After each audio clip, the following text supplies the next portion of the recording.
Vote ایک گواہی ہے. جب تو کسی کو ووٹ دیتا ہے تو کہتا ہے تیرے سیاہ سفید میں تیرے ساتھ ہوں. پھر کس طرح تو کہتا ہے کہ اس نے ظلم کیا میں موجود نہیں تھا. بڑا لوگوں نے برا بلا کہا نا, حکمرانوں نے ختم نبوت پہ یہ کر دیا وہ, تو میں کہتا ہوں وہ تو سارے ٹھیک ہے غلط تھے تو ان کو ووٹ دینے والے انہوں نے کس مسجد میں آ کے توبہ کی؟ انہوں نے کہا آ کے اپنے نفل پڑھے اور کہا ہم سے غلطی ہو گئی ہم بھول گئے. وہ کدھر ہیں وہ لوگ جو ان کو سپورٹ کرتے ہیں؟ یہ خود آ جاتے ہیں. ہمیں نہیں پتا کہ جس کو ہم ووٹ دے رہے ہیں وہ ظالم ہے.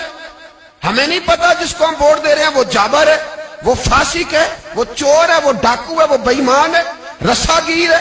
پھر بھی لائن میں لگ کے ووٹ دیتے ہو, پھر بھی برابر کے شریک ہوتے ہو. پتہ نہیں وہ کون ہے, ساری خبر ہے. کیا مانگا تھا یزید نے امام حسین سے؟ ووٹ. تو دے دیتے چپ کر کے امام حسین. مسجد نبی میں بھی تو جمعہ پڑھاتے تھے, مسجد نبی میں جمعہ پڑھاتے تھے, مدینہ شریف میں مصطفیٰ کے جانشین تھے. یزید کہتا تھا جو آپ کہیں گے مل جائے گا, پر امام حسین نے فرمایا یہ نہیں ہو سکتا کہ میں مسجد نبی میں نماز پڑھاتا رہوں اور میرے نانا کی امت پر کوئی ظالم مسلط رہے. یہ نہیں ہو سکتا. ووٹ مانگتا تھا, ووٹ. تجھے ووٹ کی قدر کا نہیں پتا.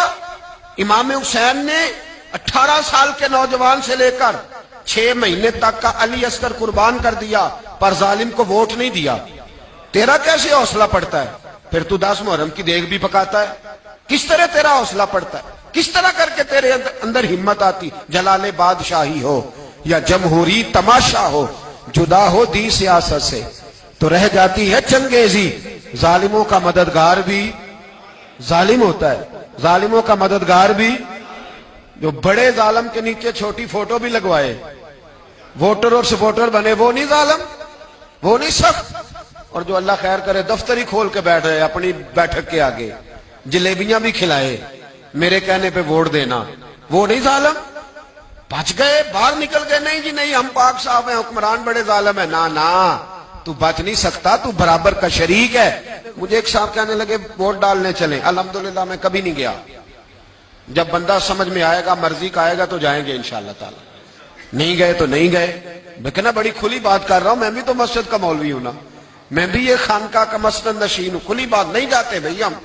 ایسے ہی ہے کوئی جس کا جو دل کرے گا ہمیں ہاں کے لے جائے گا. ہماری بنیاد بھی ہے, ہمارا وقار بھی ہے, ہم رسول اللہ کے نام لینے والے ہیں.